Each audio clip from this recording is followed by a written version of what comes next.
but it's all repetition. Yeah. You're going to get contingency timelines. You're going to start learning all that stuff. The important. And it's all super important, but it's all stuff that you're going to get better at over time.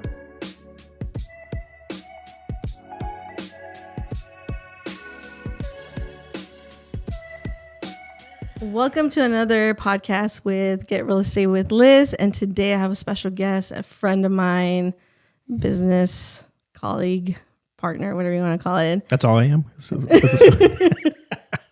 All of the above. All of the above. Jay Bond. Thank you. Jay, would you like to introduce yourself and say a little bit about what you do, who you are, where you come from? Yeah. So Jay Bond, as you know, a real estate broker. I've been an agent here on the Central Coast, licensed 17 years, be 18 years this September. Already? Wow. Yeah, I know. that's crazy. Flew by quick. Since the age of my kids. A little bit of time. Yeah, a little bit. But full-time, though, full disclosure, since 2012. So 12 years full-time. This is the year 12. Let's see here. Operate Central Coast, right? We're in the same marketplace here. He's my competition, by the way. Competition. 110%. Friendly competition. Friendly competition. Let's see here. So broker, marketer, exotic dancer.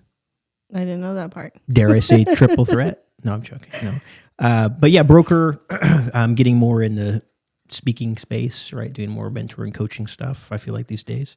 Which kind of runs parallel, right? Once you've been in the business. I'm a product of coaching, thus why I do that now. And here we are. Yeah. Here we are.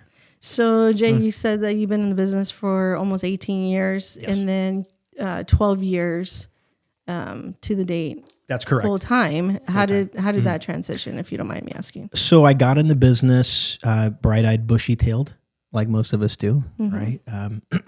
Great expectations, everything. It was 2007 and not the greatest time, I was told, by a lot of people. And looking at it now, like, and again, it's hard to gauge, but 2008 and 9 versus 22 through 23, different marketplaces, a lot of parallels in certain ways, but very different. But I think that if I had more clear expectations and someone kind of cheer me on a little bit and give me more confidence, that I could have rode the wave in 2007 and become an agent and been successful and going. But I didn't, right? I do like what most people do. You kind of try something when you realize there's not an easy button, then you kind of give up and have excuses like, oh, market's tough. I'll go back to school. I was only 21 anyways. I was like, I'm gonna go back to school. I'll do some other things. And then fast forward, handful of years later, 2012, I decided to get in and I had a couple years of floundering, right? 3 years probably of failing, losing all my savings, not for lack of effort, right? I think just not having clear expectations, right? You start kind of chasing your tail, spending money on leads, doing a lot of things, not realizing that, hey, do I have a healthy enough budget for leads to last me 2 years before I get any conversion? Do I, which a lot of people don't, most new agents don't. Like, do you have 100 or 200 grand you can set aside just to buy leads for 2 years? Most people don't. No. I didn't. So I ran out of money for a couple months. Just discouraged. I was like, why I called this lead 5 times. Why aren't they buying or selling through me? You know what I mean? Why like every other new agent, I called them twice and they're not buying through me. Right. It's like, well, then clearly follow up with them for 2 more years and then they might want to buy or sell through. But I didn't know that, right? I didn't have a coach. I didn't have anything.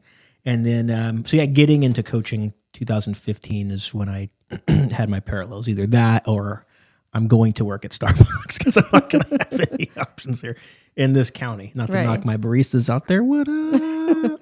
Hello to them. But no, I mean, really, that was it. But the coaching really helped getting clarity on where to spend my energy. Your focus, basically. My focus, 100%, right? Because you need to know, hey, what activities are going to move the needle?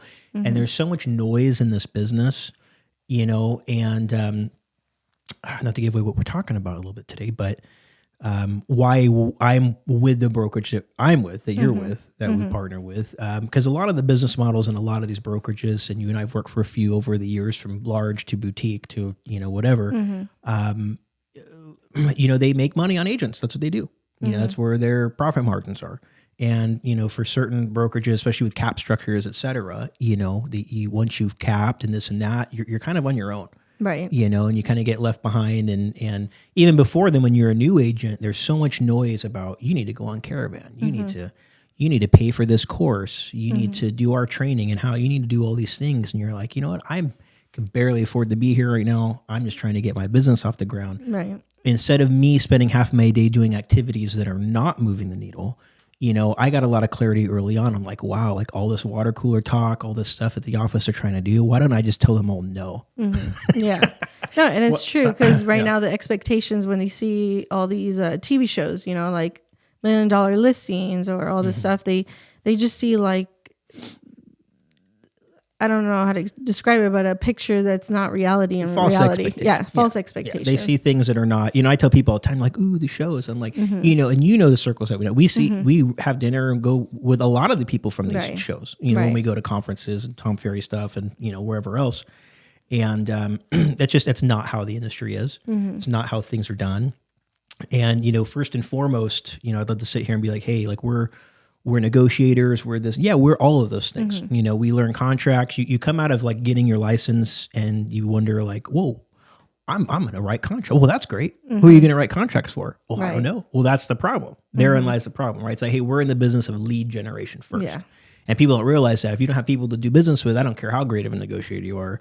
There's nothing you can do. 100%. You're not going to close it. You're not So gonna you can have all the tools, but if you don't have the right job for it, then how are you going to utilize your tools? Exactly.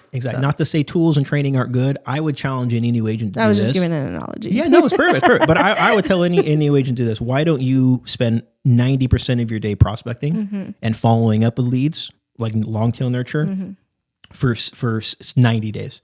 And then come to me after that and tell me if you're doing business or not.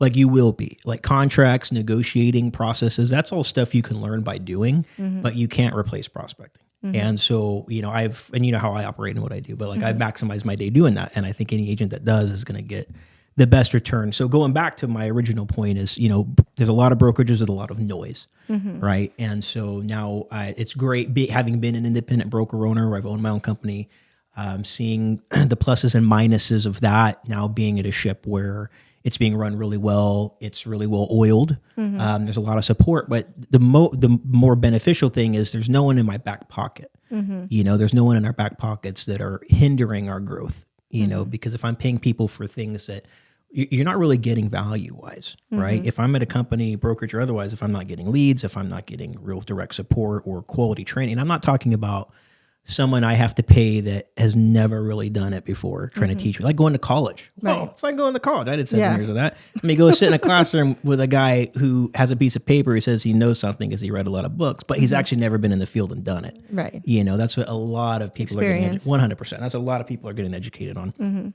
At Well, these even up brokerages. to date, I mean, the contracts are constantly changing. So we have to be continuously or continue our education as we go anyways, because the contracts are changing. There's a new line that came up, a new box that if you didn't check it, it can cause you, you know, problems along the way. So it's like paying attention. And in order for you to practice that, you have to have clients. You know? 100%. Because like new agents, for example, and you've dealt with many of them, you know, he has a team. So you have new agents that come in and they've never written an offer.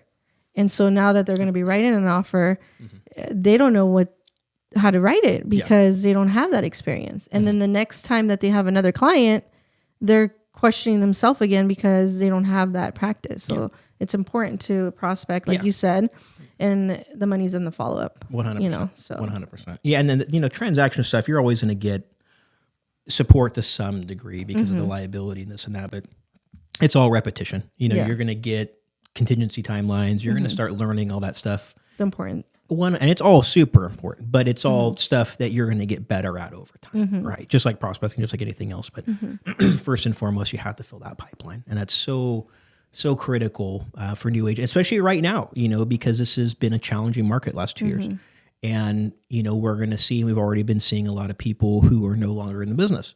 That's You true. know, and we saw this back in the early 2000s too, where there was a lot of agents. You know, there was a lot of loan officers. There's a lot of, and then all of a sudden there wasn't. You know, and they were doing something else. Because you know? in reality, we have to work. Yeah. We have to be out there. We have to be top of mind. You know, like we're not no secret agents. If, you know, like you always say, you know, are you a secret agent? You know, how come people don't know who you are or whatever, right? Because you're not out there. Yeah. So that's why people fade away. 100%. And then, but if you're constantly out there, Yeah. like yourself, marketing and And following grind it. up. Yeah. And staying at it. Yeah. And that's a thing. Like I ran into a guy at a bar, apparently, because I eat a lot at bars when I go out. Anyways, you know how I get down. I get down and around. But anyways, I ran into a guy who I've known socially. I don't know him well, and he's like, "Oh, I'm gonna get licensed. I'm gonna come. I'm so tired of working so hard. Blah blah blah. I can't wait just to get." I'm like, "What the fuck do you think I do all day? Do you think I just kick back all day? You know what I mean?" Well, that's what I'm saying. People have a different expectation of us that we don't work or. I don't know, but we work 24/7 basically because All people are day and calling us. I'm thinking about it at night. Did I send out that text or did I not send out that email or, Sundays, Saturdays on vacation? I'm not really on vacation. I'm working, No, you're not. I mean, even me, and you've heard me tell people this, because I travel a lot, but even when I'm at the airport, like, am I there having cocktails? Every once in a while, but most of the time I'm not. I'm usually there making calls for an hour or two or working on files. When I'm in Europe, what am I doing? I know. I'm like, Jay, aren't you supposed to be over there? Why are you calling me, asking me about this client? Because that's what you got hired to do. You got to get the ball down the field. Let me take a break for a second. No, I know. But that's what we do. And the good agents are the ones that are problem solvers. But you start wearing a lot of hats. Hey, I'm negotiator. I'm marketer. I'm right, girl. I'm family therapist. I'm marriage counselor. You know what I mean? You're like Motivator. a lot of 100%. You're a lot. And lots of what we do too is protecting people from themselves. And that's a real critical thing in the transaction because when money gets involved, people get crazy. They start thinking irrationally. They get emotional, and they'll call you in the middle of the night, just like you said, 10 o'clock at night, and they're like, "Hey, I thought of something, and I want to tell you about it." And you're like, "Wow, that's the worst possible thing you could do. Let's not think about that ever." Yeah. Here's why.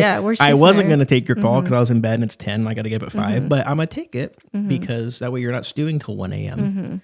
Getting inside your head, And so, but super critical. God, that's such good points. Is this actually a therapy session? Was this what it was? Did you trick me with a venting a podcast?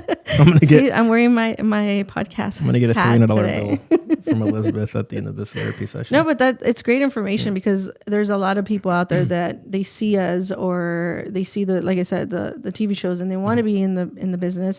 And I'm all for it. Like, go for it. Like, get your license and stuff. But it's not what you think it is. You have to you have to get out there. And one of the things that I kind of wanted to mention, but you were talking, it's about expectations, like leads where you're saying with some brokerage, they guarantee leads and stuff like that. There's a difference between the opportunity to work a deal than to demand the deal, like, oh, I demand leads. Like I expect this or expectations, I would say 100%. And so we're self-employed, so we technically, nobody's obligated to feed us anything. We have to still grind out there. So hugely. Well, that's the thing too, is we are, and I've learned now, especially like bringing on new agents or like training new agents, is getting crystal clear on expectations. I'm like, if you want to work the hardest you've ever worked your entire life, like 50, 60-hour weeks, if you want to be constantly inconvenienced all day and night, holidays, weekends, everything, but you want to have a good income for what you do, then do real estate, or be an entrepreneur. It doesn't have to be real estate. You could be a loan officer. You could sell insurance. You could, they're all, be a car salesman. They're all very paralleled industries where if you're going to excel in it, if you want to make, MBA money, you got to play it like it's professional ball, Right. and you get the results, from that. But yeah, you're constantly going and setting those expectations. People are like, "Oh, well, what's work-life balance?" And you're like, laugh. You're like, "Oh, fuck, you're serious? Like, what's work-life balance?" It's like, hey, it's like I've worked so much that I think I can carve out 2 hours for myself here and there. Or I've worked so much the last 90 days. Fuck it, I'm gonna take a week off. I'm gonna go do this. And then even when I'm in that week off, I'm still taking calls and doing my shit because that's what financed my vacation in the first place. Right. And you kind of get used to it. Yeah, you do. You get used to it. Family and friends don't like it at first, but then they start getting used to it because then they start seeing everything great you're doing. Well, it's setting the expectation, and then people already know. Correct. Like, okay, so I already know, like from 9 or 10 to 11 or whatever he's calling. So I'm like, okay, I'm now gonna bug him. 12 to 1, that's his spare time. So I'll call him then. She knows my downtime hour. So on another note, you were mentioning something about teaching people the skills. And I remember when you first wanted me to be part of your team, you said I told you, why me? Like why me? And I'm never going to forget that, because I was like, why me? And you're like, because I can teach you the skills, but I can't teach you your charisma and your personality. And that goes a long way as well in this industry, because people think that we are not salespeople, but we are salespeople. Yeah. We are providing a service. So we are everything that you say we are, like the motivator, the salesperson, the negotiator, the closer. You know, that's the most important one to me. But, you know. Yeah, and that's it. No, it is. It is. That's important, because some people are not people, you know, and that really goes a long way, because, you know, there's agents in this market that like, hey, they can work with sellers, they can show property, they can write offers, but can they have a tough conversation in a way that it's very clear that they're looking out for the client's best interest? They're not just trying to get a commission, and that they're getting the ball in the field and being genuine, right? And that's always the hardest thing, like bedside manner, or like with a doctor, you know, it's like, oh, you got cancer.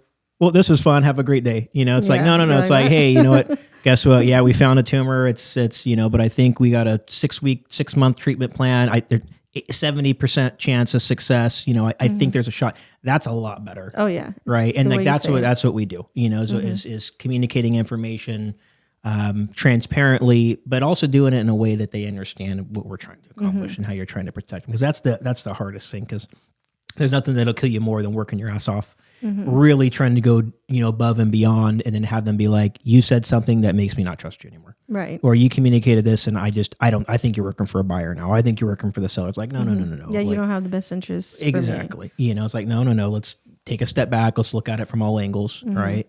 You know, and you have to have those tough conversations. You have to be transparent and tell them facts. You know, exactly. It is what it is, but there's solutions to every problem. So let's figure it out. You know, we're here to hash it out and basically, you know, for everybody to be happy. You know, the seller wants to sell a house, the buyer wants to buy the house, and we all want to and that's the thing. That's the thing. Make it work. You know, I wish I could sit here and be like, man, Elizabeth and I, we are such good salespeople. We'll tell you anything and you're going to buy us. There's nothing we're going to tell someone that's going to make them make $100,000 more offer or do anything. It's like buyers know what they're going to, sellers know, you know, we're here to bridge the gap. We're here to keep communication straight, keep everything on the up and up. Right. And then go. And I mean, I would love to call my clients every single time and tell them 100% of everything they want to hear. But if I did that, we wouldn't be doing a good job. Oh, yeah. Because we have to have good conversation, but then we have to have tough ones. Because if not, then we're not setting clear expectations. Right. And when you have false expectations in this business on the buying or selling end, guess who's not buying or selling a house? That client. No, it's true. They don't have realistic expectations. Yeah, it's true. It's true.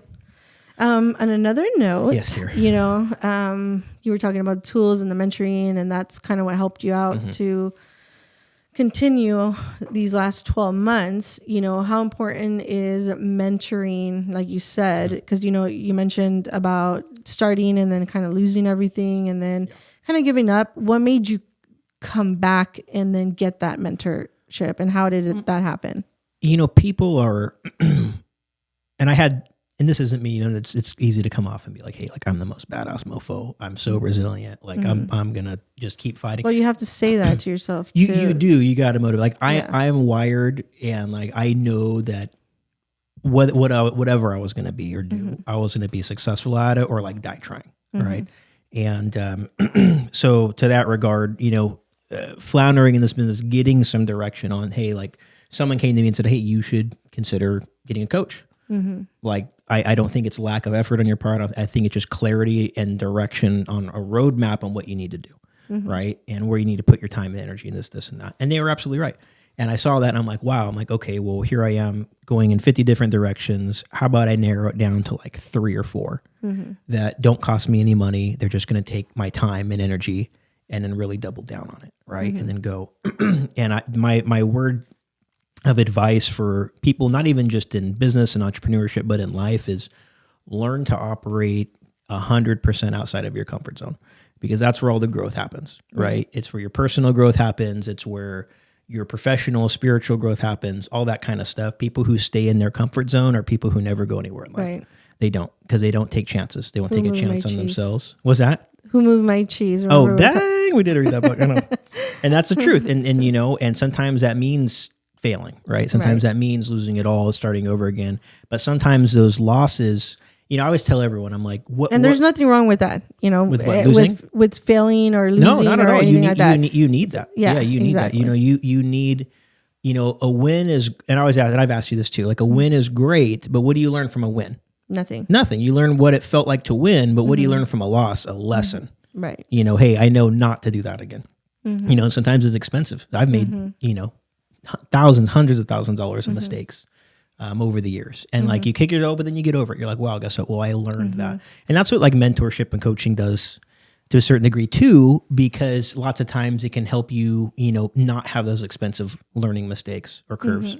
That's a coach can just be like, no. Unless you want to waste 3 years and $200,000, like don't fuck around with that. Like just do this instead. Yeah. Right. And you're like, oh wow. Okay. Well, that's great. I see that. Because they know, exactly. they've seen it with somebody else or they went through it. Yeah. They've done it. And so it's nice to have that. But yeah, that's so for a lot of people that, they're not tenacious enough. And don't get me wrong, there's nothing wrong with not being tenacious. There is a seat for every ass, right? Because, we need bridge makers, we need accountants, we need CPAs and plumbers, we need, people in certain spaces, office people who enjoy being salary. It stresses them out doing what we do. Not everyone's wired to do it. That's why there's really good agents and there's agents who are not so great. Agents who do a lot of business, agents who don't do that much business. And lots of times it's not that they're, like you said, not that they're not great with contracts, they're not great. Sometimes they're just shitty with people. Sometimes they're not patient. Sometimes they're, they don't want to be as grindy, and this is a very grindy business. But I mean, just like everything else, we're here to toil, right? We were put on this planet to toil. And once you appreciate the process and the work ethic involved, sometimes it becomes crazy. Like what I do all day, working as much as I do, I don't look at it as work. I look at it as passion. I enjoy it. I like building and flipping and, selling homes and doing what I do and helping people and all that. And it's just, part of my growth process. Right. And sometimes it's not just all that, but sometimes it's like you said, not being able to manage their money correctly because they want to be comfortable where they're at. And in our job, we know that escrows can take 30 to 45, even a year, before somebody buys. So it's learning to manage your income and then also your time and everything else that and follows you're right through. And that's a big deal because this happens to every agent. Once they get consistency, their next step is like, how do I stop living from check to check? Right. It's like, how do you live check to check when you get $10, $20, $30,000 check? This now it's like, well, it's real easy. Yeah. Because you get it and you're like, boo, you're like, I'm going to recruit my marketing. I'm going to go buy that, do this. And then all of a sudden you're like, why do I only have $25 in my account? And then you have to save for your taxes. And then your taxes. And you're Because, like, what happened? Yeah. So I read a good book on that called Profit First. Oh, yeah. So Profit First, interesting read. Shows you if you're in a commission-based business, not even necessarily in a commission-based business, but I think it's most applicable to people in a commission-based business on how to divide your checks when they come in to where you have different pots, right? And we've been over this before about setting up your different checking accounts. I know this percentage is going to taxes from each check. This is going to savings. This one's going to vacation, automobile, personal bills, this, and that, run my business. And then all of a sudden you're like, wow, I'm not living check to check anymore. All of a sudden, every 3 or 4 months, I got a couple grand for a vacation. I've got my car payment taken care of. I've got my bills paid, my rent paid, or my mortgage, whatever it's going to be. And I'm not living check to check, at least, for the most part. Yeah. When you have structure. Yeah, exactly. Yeah. But big difference. Yeah. How important is reading books?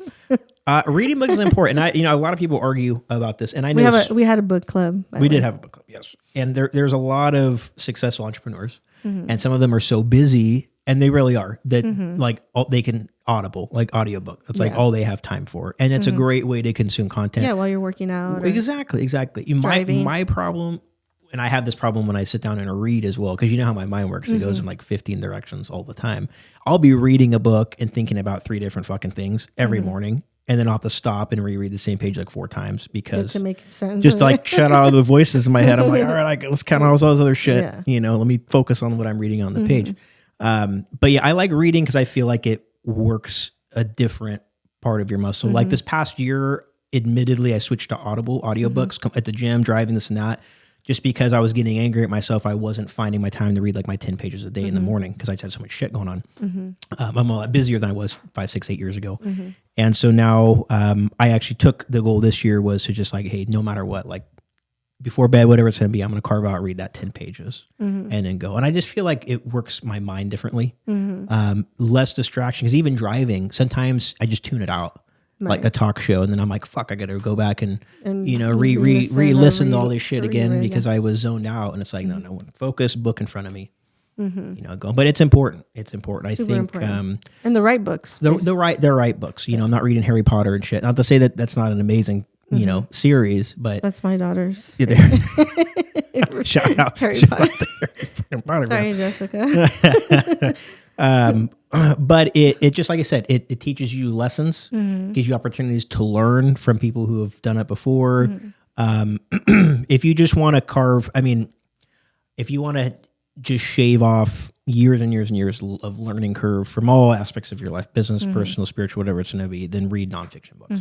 And not only that, but also depending on the stage that we are in life. Yeah. Like I can read, like, say, a book 2 years ago, and I was in a different stage of my life. Oh yeah. And I got something different from it than when I do now that I'm in another stage of my life. Correct. So it is important to reread, rewatch. some of the movies are that way too. You're doing a movie and you're like, why did I interpret this movie? I didn't realize that person was there or whatever. Completely differently than the first time I watched it. Yeah. And the books are the same way. And that's a good point, because you're constantly evolving, and how your mind works and the things that you focus on may be different. You're more aware now of certain things and stuff. Yeah. I watched The Founder. You watched that? You watched The Founder? I love that movie.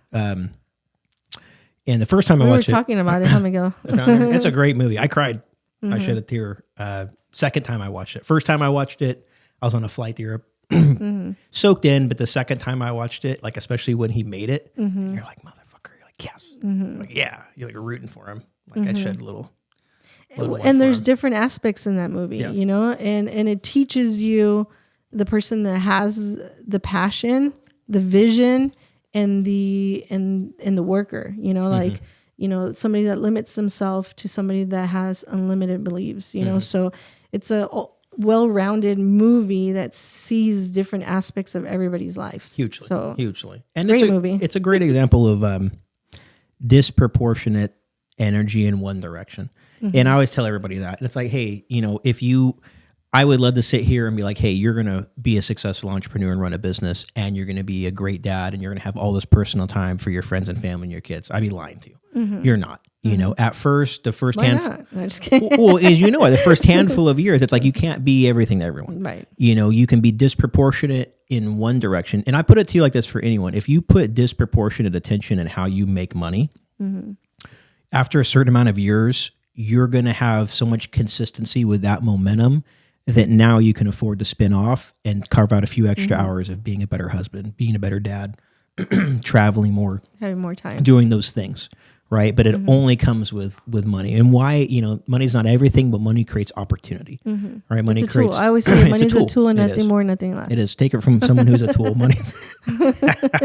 Someone who considers himself a tool. Money is a tool, but it is just that. It's a tool that creates opportunities that people with money don't have. Right. And so you got to think about it. Like the people that don't have money that consider themselves, great moms and dads, lots of times they're not, and it's like, hey, like, oh, I didn't want to make my calls today because I wanted to hang out with my kids. I'm like, all right, well, are your kids going to remember when you sat on your ass that Saturday and played on your phone and watched Netflix, quote unquote quality time? Right. Or are they going to remember when their mom or dad worked their ass off for 6 months and took them to fucking Hawaii, or, did something else? You know what I mean? That it accomplishes so much more, because everything's a trickle effect, right? People see. Well, it's all about the time. There's a difference between quality time, being on the phone and not really paying attention to your kids, and that could just be an excuse. Yeah. Or the quality time of them taking them to the park, or like you said, a nice trip or whatever. Yeah. So there's a difference between that, of course, definitely.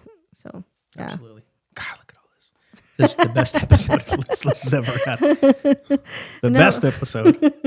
Right. Oh. So Jay, now you're with EXP. Yes. How do you like that? I like it. And how long have you been doing it? 3 years now. 3 years. I think it's been 3 years. So we're grouping you into me. I am. I am not an early adopter, which has hindered me. lots of times because there's But it's never too late. it's late. never too late. Never too late. I just look at and why I say that is I look at myself and I'm like, shit, I should have gone 2 or 3 years earlier than I did. I waited because, when EXP really started gaining popularity, it was at a time where everyone was going to Compass. Everyone was Compass. This and that. And Compass is approaching us. And then I have people with EXP who I've known for years through Tom Ferry who are heavy hitters approaching me, and other various, brokerages. And I'm just like, you know what? I broke away from big box. I'm liking being independent. If anyone's been an independent broker owner, you realize how much extra red tape and headache and tax involved things there are going on that and more liability and shit like that, things that you're unaware of and that no one, you can't just call me like, oh, what the fuck is it? Like, how do I do it? Like, no one's going to tell you. You have to call yourself. 100%. Yeah. You got to call yourself, and see our legal can only help so much. These are questions that they can't answer for you. They're not accountant, there's just a lot of headache and you're like, wow, after a couple of years of it, I was like, I don't think I want to do another year of this. Kelly was like, I don't want to do Yeah. Don't blame her. Who's really doing who's really doing a lot of it, in the background. Props to her. Yeah, right. No, she really runs the show. I'm just here to. She's actually the main boss. She's the main boss. I'm not. But so when I did come on, I went on after going to Nashville, and met with Mark and a lot of our core group there, and just saw the contribution. Because the one thing about EXP I have to say, especially in our upline and downline group, is the fact that we have a disproportionate amount of top producers nationwide in our group that not only other brokerages don't have, but other EXP upline downline groups don't have. And so, peeking in and seeing people doing things at levels that really at all levels, but especially higher levels that I've been trying to strive for and things that I want to do. And I'm like, wow, I want to collaborate with those people because they're already where I want to be. And again, why sit here and spin my wheels for X amount of years, X amount of dollars trying to do it the hard way and fail and learn, or I can just join with them, have them share and collaborate their playbooks with me and people I'm affiliated with, and then learn from that and then kind of grow and scale quicker. And that was my whole reason for going. And so after going to a few of the masterminds, I saw the collaboration, I saw the high level and the giving that was there. And it was better than any coaching group I've been in, better than anything else. And I said, wow, okay, well, I'm going to do this then, especially for, $16,000, being a broker owner, I'm like pretty much at EXP for free. Honestly, if I look at what I spent being a broker versus being there, it's drop in the bucket, so that's been great. That 16,000 for those new agents or agents out there, what exactly it entails on? Yeah. So I know what it is. But. She knows it, but yeah, it's expanding. So there's other brokerages that offer caps, but it's saying, hey, let's say you start with the company January 1st and you pay us at, 80-20 split until you pay us $16,000. Sometimes for agents, that's 3 or 4 months. Other producers, that could be a week, matter of weeks. So it's really minimal drop in the bucket for what you're getting. Just from reduction in liability and support. And they have got a great broker staff. The trainings they do are great. And that's just company-wide. That's not even talking about like our downline group with Fast Forward Movement. But our upline downline is super powerful. We have a huge mastermind from producers that are doing less than 20 million, up to producers doing $500 and $600 million a year or greater on that call, and who are all super available for questions and, DM them, they'll help you out. Why? Because when we all succeed, everyone succeeds, right? Yeah. And we all win. The sun shines bright on everyone. It does. And so, that was huge. And then the extra added benefit, which is not why I came over, which was just like upline and downline revenue. And, I know Keller Williams kind of had something like that, but there's just garbage. It was like every once in a while you get $50 or something. There's nothing exciting for bringing talent to the company. But this one is, the upline downline system can be very profitable and beneficial and symbiotic relationship. By symbiotic, right, it benefits the person in the upline position, person in the downline position on the collaboration.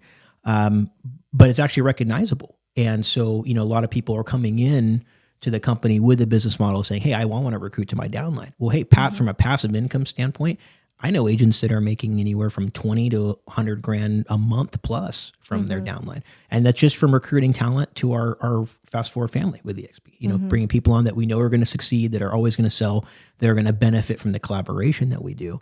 And it's the best of the best that are supporting each other. So that was the key element. And then the downline has been the kind of the second benefit of coming, which I'm kind of dabbling in right now and learning how to improve that, and go. But I haven't seen anything better out there. And I personally don't even think being an independent broker owner is better. I don't. I don't want to say headache free, but I'm just relieved and so much breathing room without the liability. Not that I've ever had issues as a broker, but let's say, for example, if you are a broker, something happens to your responsible agent, something happens, guess what? Your broker's license gets tied up. No one can do business. Wow, that completely shuts everything down, So from a liability reduction, I mean, on all fronts, it's probably the best business decision I've made in the last few years, was coming over.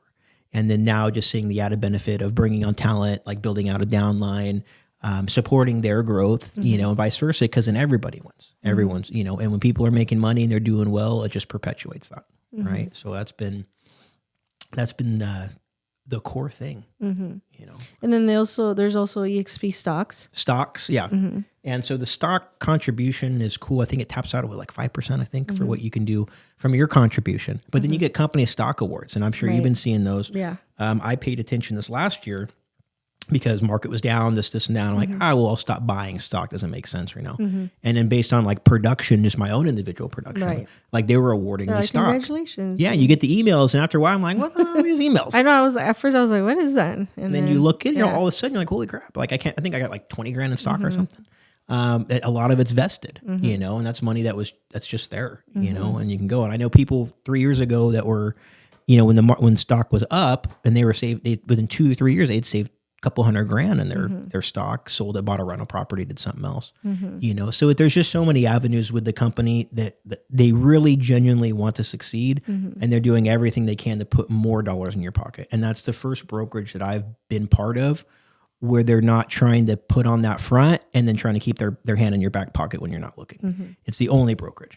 And so that creates trust for me. I trust the brand. Very few brands I trust, from super luxury. I don't trust anyone. Because they've all done the same thing. And then we also have the opportunity to get medical and health insurance as well. The Clearwater, Clearwater so insurance. that's an opportunity out there for a lot of the people that are self-employed that don't have insurance. That's a good opportunity there. Yeah. And I waited out, having Blue Cross Blue Shield in California, I waited out tit for tat, and it was pretty darn comparable. I didn't make the jump because if it's about the same, doesn't make sense to jump through the hoops just to switch. But if I didn't already have Blue Cross Blue Shield, but there's a lot of people that don't have. Exactly. That's what I'm saying. Exactly, yeah. Or they're paying ridiculously amounts, or they don't know where to go, and sometimes they don't want to they don't want to continue with this business even though they're good because insurance is very important to them, or somebody in their family has medical issues that they want to get into. This is an incentive for them to continue their passion and get that medical. 100%. And it is medical, dental, vision all through Clearwater Insurance, which is cool. I don't know. I'm not aware of any other brokerages that are offering that's what I'm that. saying. Yeah. That's a huge advantage. It's been a big thing. I think the only thing that agents get hung up on, right? Because I want to play devil's advocate. There's good and bad of things. I really don't see any negatives. A lot of people are hung up sometimes because they like culture. They get hung up on it being a cloud-based brokerage. We actually have a brick and mortar office here in the county. I think more teams are establishing brick and mortar offices throughout the state and throughout the country. So I think over the next few years, we're going to see a lot more bodies in-house offices. But that's been a hang up for people. And I think you just kind of have to be real conscientious of where you're positioning yourself as an agent. Well, there's a lot of agents that want the office, but then they never really go to the office anyway. So it's kind of the same thing. So I think the masterminds that we do help kind of create that culture and environment. And then the only other thing, I would say that if someone comes to the company EXP and they leave, primarily it's because of one of two reasons. One is they didn't join the right upline downline group. Or two, they didn't leverage the group that they joined. And I think that's the biggest thing, because if you join, you get sponsored by the wrong person and they have crap upline and they're not there, unless they are super badass themselves, you're like, well, what do I have to benefit from this person? Not much. You're like, well, I just made a bad mistake. And that's true. Support is very important. Talking about the support, you were saying about the fast forward calls. I log in to those on Monday. Those are weekly meetings, and can anybody kind of join in on those? Can you let everybody know? Yeah, absolutely. So, this, again, this is about growing the community. It's very protected. Weekly they send out new password, this and that. Right. So if you want an invite, we're happy to give you the password for the week. Us. Jump on, drop a DM, give her a holler, give myself a holler. But no, really get in, because it's anywhere from 400 to 600 plus of the best agents nationwide. And if you go to any major real estate circuit conferences, half the people on those stages are in our group, talk every day, and they make contributions. And so if you're a new agent, if you're an established agent, and you want to improve your business, you want to sharpen the tools in your toolbox, or you're just trying to get off the ground and get consistency, definitely jump on the call. Yeah. It's free, doesn't cost anything. You can get in. And they talk about everything and anything. 100%. So if you have any questions, they'll give scenarios, what's working for them in their area, what's working for us. They give us tips. Like, for example, if I'm running into a scenario and then they're like, oh, have you tried this? Because that has worked for me over there. And things that you never really thought about.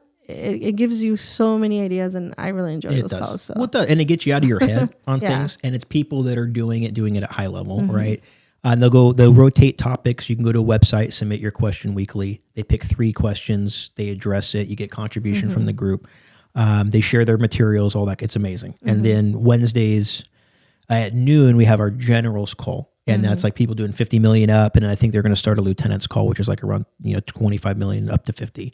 And that's just for different layers of your business, because once you start jumping on the calls of the people doing 50 million plus, they're not talking about door knocking, right? They're not talking about open houses. They're not doing any of that. Box. They're all CEO. They're probably, most of them are not in production. They all manage teams or companies or this and that. And they're all more high level CEO, tax stuff, operations, things that an agent starting out, like way above their head. They don't need to think about it yet. It's down the road. They don't need to. And that was smart too, because there's not a one size fits all as far as where their business is. So there's different masterminds for people at different levels of their business. And they do classes too, like they do specific classes on marketing or specific classes on certain things. So there's a lot of training out there available for you. They're doing master classes. I did the first one. I kicked off listing presentations last year. And then I've got one first week of March coming up. I got to look at the exact date that I committed to as far as the master class. Make sure which day it is. It's concerned. Exactly. So we can get on. But if you guys want on there, drop us a DM, check it out. I'd be blown away if you don't get value from being on there. Just check out the fast forward call and see what you think about it. If you have any other questions or concerns, reach out to Jay or myself. And we can give you more information, more in depth. But Jay, how can they reach you? So Instagram, I believe it's @ simple _JAY _BOND _007. A lot of underscores. I realize you don't have to deal with it. Why the double 7? That's the name, Bond. The Bond name. No, I can't remember what I had before, and it was super clutch. And I got a wild hair to change it, and then someone took it. And then I had. I thought you were going to tell your story as why. Oh, the Bond thing. Agent. Oh, gotcha. Yeah, because so when I started out in these real estate streets, I was doing the James Bond thing, play on my name, and it was a disruptor for sure. And I was like, this is either going to be super cheesy and stupid, which some people may have thought it was, or I can just. Yeah, but it separated you from the rest. So Exactly. It made you who you are now. Yeah, unique. For sure. So I went through that, spoke at Tom Ferry's Summit, did a keynote there and at the MGM in Vegas. And then after that, got a red flag from Metro Goldwyn Mayer about using the James Bond thing. So then I went through like a year or two of cease and desist with them. And so I was like, all right, well, I can either contest this or I can just rebrand. So I rebranded, dropped the 007, just use Bond. Make it easy because they can't police my name. They don't own the rights to my name. So at least I don't think so. Anyways. But he was a 007 agent. Yes, I was. Tuxedo. Glasses. The whole bit. So follow him on Instagram, Jay Bond, or you can follow me and search him there. We'll tag him. Anything else that you want to say? You want to close with a quote or a phrase or anything motivational that you want to tell everybody? Okay. I would advise everyone to set stupid, audacious goals for themselves. Big, stupid things that they can accomplish and not be afraid to bet at all. I'm not saying stupid bets. I'm saying very calculated bets, but don't be afraid to bet on yourself, because a lot of people don't realize how much gold is at the end of the tunnel if you just chip it away. Very seldomly, guys and gals out there, do you make it successful in your first 1 or 2 or 3 failed attempts. You do not. You know, there's a lot of people that have had success stories. Like myself. Well, like yourself, well, like us all. I mean, you go through some years of failure. You know, if anyone's ever heard of it, like we all knew Harrison Ford, right? Star Wars. And I can't remember, and the story's been told several times, but people who have followed his story know that before Star Wars, he was a carpenter. He was doing construction jobs, right? And he was floundering, could not land a gig. I mean, tried for a handful of years, was failing. And then all of a sudden he just happened to land that gig that completely changed his whole career, you know. And I think acting is a great example of people putting in work, right? Because all of a sudden you're going to turn on the movies or TV or this and that, and you see this actor and you're like, who the F is this guy? You're like, what does he think he's like this A-grade actor? And you don't realize, like, let's watch the last 10 years of films that have been coming out that you liked. And you see him as like a little bit character here and there. And you're like, oh, it's that fucking guy. You're like, wow. And you're like, wow, okay, he did put in his time. Now it goes for everybody. You know, can you come out and start making $200,000-$300,000 a year more in this business? You can. Super unlikely. Like less than 10% of agents, I'd say. If the business has an 87% failure rate for agents in their first 2 years, you're not going to be a fucking millionaire in your first year. It's not going to happen. But if you get after it for a while, it will happen. But that's just like anything else you guys set your mind to. Don't be afraid to continue failing. Just like the movie The Founder, that was based on the guy who wasn't the founder of McDonald's, but he was the one who took McDonald's and made it bigger and better, made it the multi-billion-dollar conglomerate that it is today. And he had super failures forever, you know. Colonel Sanders. Have you ever heard his story? Yep. He didn't even get his first $1 million until he was in his 60s. Yeah, older. You know, and you're like, that guy has been a chicken man, successful chicken man. I always tell everybody, you know, the opportunities are endless out there, and you just never know. You're always a conversation away from a totally different life. 100%. So you just never know. You never know. Drop that nugget for you guys. Well, thank you, Jay, for that nugget. So set your goals, aim high, because you just never know where you're going to land. So yes. So follow him on Instagram. Follow me on Instagram. Let us know what else you guys want to talk about, and reach out to us if you guys want to be part of EXP, and if you have any other questions or concerns. I love it.